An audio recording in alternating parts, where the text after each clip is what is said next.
What up, all you poker bro and bro-eds? It's your boy. We're gonna go with Bangarang this time to the rescue, right?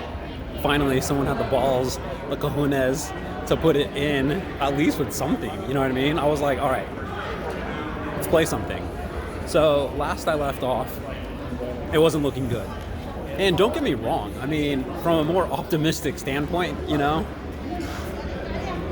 instead of berating myself every time, hey, there's still always that chance that it was a good fold. It was two good folds. And I could have saved my tournament life.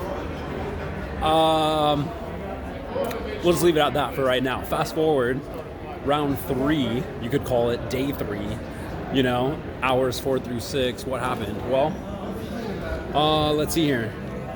I actually picked up a hand in the form of a second chance called Pocket Queens. And so I got to relive those Queens magic. And I put in a standard. It was like 1 and 2. I make it 6K. And just the big blind completes. We go to a flop. And, well, comes out king high, king jack blank. And I'm just like, lovely. Just what I always dreamed of. And, oh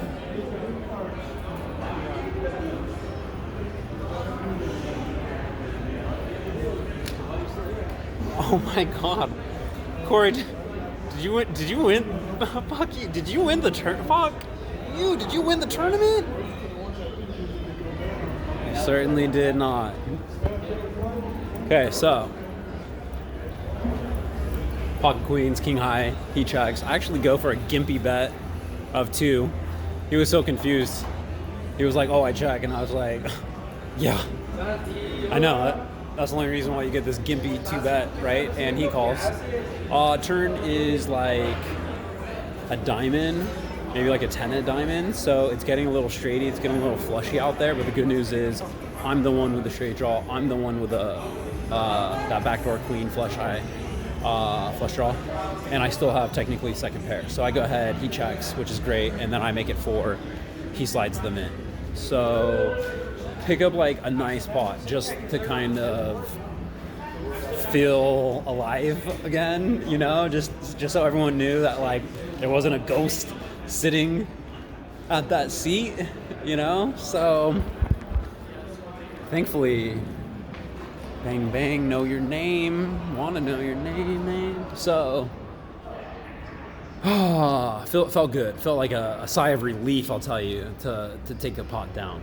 So, after that, what happens? Well, I pick up a big hand. Some girl that's been going all in like no other does it again. Ooh, I want that chair. Oops, she does it. This girl was going like all in. The guy next to her was like saying afterwards that she had like set after set after set, aces after kings after queens, just monsters. But she was just pushing with all of them, you know, just like so hard, scaring everyone out. Anyways, she was like the all-in queen, and I decide she goes all in, and I look down at ace king, and this is the moment where I know it's easy, but you still got to put in like your tournament life, and you're still thinking like, oh my God, you know, I want a better spot. But you know, she was showing hands, she was showing monsters, so I'm just like, you know, I'd be lucky if this is ahead. She was showing some king queens, so I was like, okay, there's a chance. Fast forward, she flips over 2 ladies, and I'm like, fuck, putting my backpack on, you know, to give myself that extra 2.5 luck percent. I was like, come on, let's go. Let's go as in I'm going. And in the window, in the dealer's hand, before she even throws the flop or the board out there, I see an ace in her palm, and I'm just like, ooh, suck it to me now. Is that an ace for daddy? No way, right? I was like, shh. No one else knows but me. That's an ace, baby. No queen. Hold. Sure enough, blanks out. I double up, and I sit back down, which is always a good feeling. And I went up to I don't know, maybe like 80K or something like that. I pick up an ace 10 suited in position. I decide to bring it in for a raise first thing, first vig in, and folds around. Taking the blinds at this point is actually pretty chunky, so it feels pretty good just taking it down pre-flop. I missed a couple hands. There was like a jack 8 suited against like a short stack all-inner, and the big blind, they show like jack 4, jack 6. My jack 8 suited, 8 would have kicked. It would have played. Was a small pot, nothing too extravagant. So I just got a table change, and my soft table is bye-bye soft table. No more soft table for Corey. No. I got a bunch of arms dealers, all right? I got a bunch of gunslingers, all right, that just are ready to just throw it in. And blinds are getting big. You know, I'm coming back from the break. We're on like level like 12 or 13. Blinds were 244. I'm looking at them right now. And they're going up to 366. So essentially each round's costing me 15 grand. I didn't really pick up much more after that. So unfortunately, I did dwindle down, and I'm resting around 55, 57K, which is literally like right above a starting stack, which at this point really isn't that good. But the good news is I survived. I survived that last 2 hour of power, which, you know, at least now I feel like I got some like play value, you know, since I've been like playing cards all day, surviving.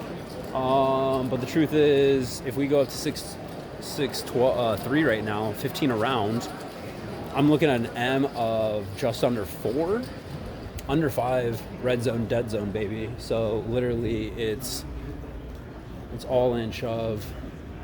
And there was a battle of the blinds before the break started. This guy to my right, Gunslinger 101, he showed like coming in with like a 5 deuce, bluffing the flop, hardcore. Then he showed aces the next hand. He goes all in on my blind and he shows me 4 of spades. 4 spades. Didn't show me the other card. Just wanted to show me the 4. Just wanted to show me the 4 of spades, you know. And he kind of held it there for like a while and just kind of like, you know, I just like nodded. I was like, yeah, that's a sexy card right there, you know. That is the 4 of spades, my man. That is. And he's like, look. He doesn't say anything, but he just, you know, keeps it there. It's just like, look at this. Like, okay, you know, Mr. Big Dog, show me the 6, show me the 7. Why can't you show me the other card? I don't know. Maybe because it's another 4, it's an ace, it's a king. And I had garbage, so it really didn't matter. You know, he beat me. Anything beat me. But regardless, it's push or fold time. Any other hands? Any other breakdowns? Any other moments for round level 3 for day 3, I should call it? I don't know. This tournament's wild. There are a shit ton of players.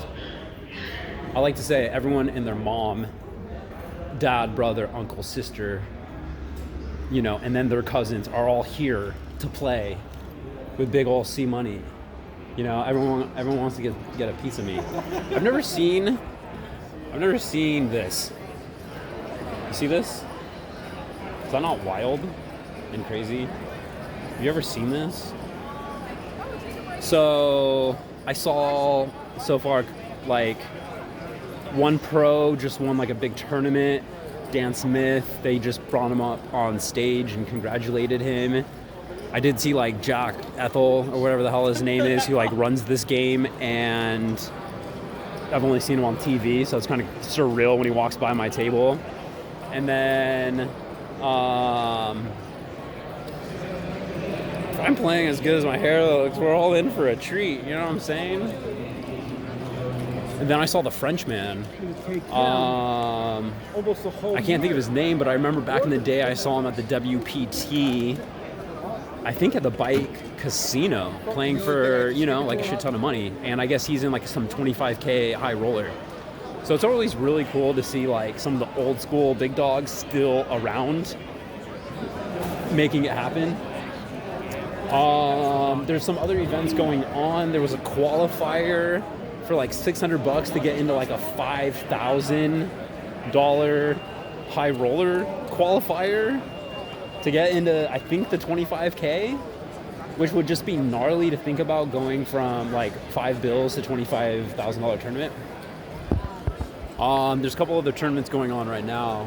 Summer series are going on everywhere. The list, I mean, I keep telling myself I'm going to go do an attraction or watch a show after this in the form of another poker tournament. You know what I'm saying? I'm going to go watch a poker show starring me. You know what I'm saying?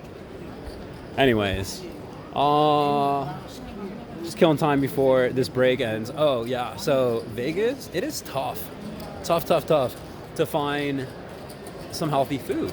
You know, I just was lucky enough to score a small side of brown rice with quinoa, and unfortunately, you know, they weren't doing eggs, and they were all a lot of avocado, so I was like, damn, dog, you know, those slut eggs really did slut damage to my, you know what I'm saying, but that's a whole nother story. But I recommend for myself and others coming to Vegas that, you know, actually care about eating healthy. I mean, this has got to be like the junk food capital of the desert, you know?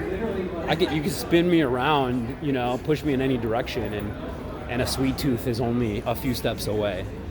As far as good food, I did actually find this smoothie drink place that had a couple little extras, and they did have an avocado toast, and I'll tell you, it was so delicious. Probably because I'm starving and I can't find any food, and it tasted so good.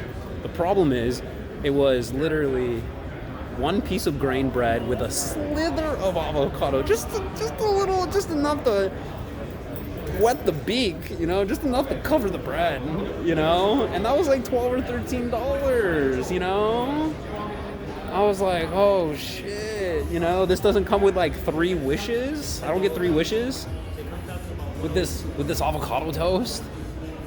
So I'm like, oh, I really want another one. And then I'm just thinking, damn, dude, spending like $26 for like 2 slices of bread and like a half of avocado. It's tough. I would almost rather starve than to pay those prices. But, you know, Vegas, baby, everything is uber expensive when it comes to food, you know, and the choices are scarcity in the city. I brought up my famous Corey's from the Earth cereal made from 20 superfoods and every bite only. Yeah. And so I'm carrying that with me with some like some of this like healthy cereal. And that's just some like dry food to keep with me, a couple, you know, glass bottles of water, which is kind of like getting me through the day. But yeah, I'm not gonna lie, you know, I'm hungry and my choices are pretty thin. So I think there might be like a Whole Foods down the street. I think I might make my own avocado toast and just buy like a bag of bread and some like avocados. Hopefully they got some ripe ones. If not, I'll just go to town on like some guacamole and dip in some of that bread. But I don't know. Maybe I can find a nice steak around here, you know, treat myself. This is a vacation and all. Hell, you know, I might see if someone wants to cover my shift on Thirsty Thursday and stay another day. Since I came in super late yesterday, you can consider my Saturday gone before it even started. So if anything, let's go ahead and tack one on to the end. Anyways, I'm ready for this game to start. That is definitely like one drawback, is these breaks are really time consuming. I mean, they just did like a 90-minute dinner break, you know, and I'm just thinking, shit, dude, I got an M of 3. I'm like hanging on barely. I gotta wait 90 minutes before coming back here and rocking and rolling again. You know, and then there was a 40-minute break before this and a couple of 20-minute breaks. So it's just really kind of time-consuming to just... And then, you know, they had players come in like nonstop. I'm looking at the board, 7,299 players I'm looking at. And that doesn't include day 1, A, B, or C. So, this is going to be probably a record-breaking field. Once again, I'm looking at a prize pool of $3 million. $3 million just for today? What? No way. $3 million? Is that just for today? They're doing a $5 million guaranteed. If today was $3 million, the other 3 days could have been $2 or $3 million. This tournament might be $10 million. They might have just. Players, if you have bags on your table, you will be moving your dollars without planning ahead. Oh shit! Bags on the table. We might be moving. You know what sucks about that is I just paid the big blind. Bags on your table, you'll start playing when the clock hits 0. What does this mean? I got the bag. Dealers will be staying at their table. We're moving. Players will be moving over to the Are we moving now, or do we have to wait for the break? No moving, just go Bally's. Just go to Bally's right now. Yeah, you just put the bag and you wait. Supervisor announce. Wait till the break's over. Yeah. This table done. Yeah. I don't think that was my stack. I think I was touching someone else's baggie. This looks like my stack, which means I'm moving, and I just paid the big blind. But technically, I came in about to be the big blind, and on my table change, I got moved into the button. So it goes around, comes around, and who knows? As long as I don't pay the big blind again right away, it'll even out. But, you know, they're hefty and I'm short stacked. But it looks like I'm moving to, it's like a whole nother center, whole nother casino, hotel that has another room probably like this full of players. That's just crazy. So, looks like I'm moving. But anyways, this bad boy starts up in another 7 minutes for some reason. We all know I'm gonna come back. Wow, I wonder if there's some big names in this high roller right here. They got some super deep tournaments for like some good value prices for like $200. Like I said, they got this high roller going on right now. I would love to get some souvenir gear in the form of like photos or even just eye candy. I could take eye pictures of pros that I see that come around here. I think I see Josh Aryeh. Oh shit, dude, he got player of the year. Oh my god, that's him. Wow. Josh Aryeh is at the table. He's dude, he looks like he's hosting the table. Oh my god. People I only see on TV. All right, here we go. We're gonna go in, and we're gonna be very discreet about this.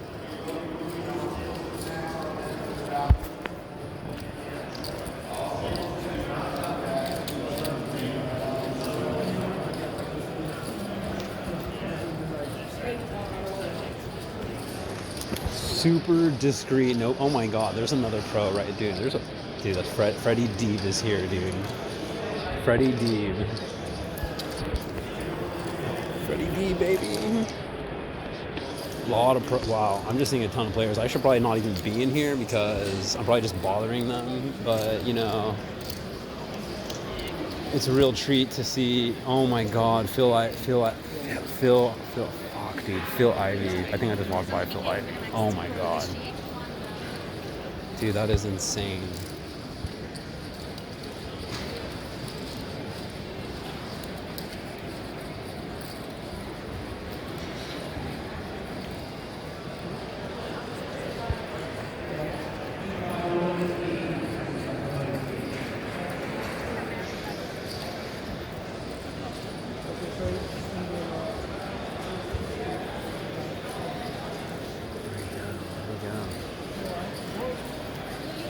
Sorry. I have 4 minutes. Oh, he's 2 tables behind.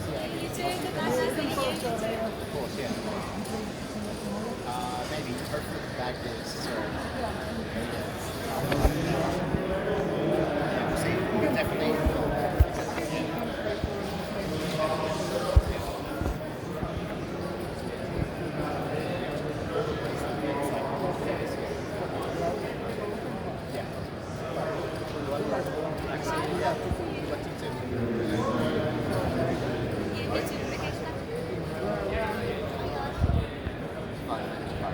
Dude, I can't get him in I'm looking at Phil Ivey in the fresh, dude, and he looks super fresh.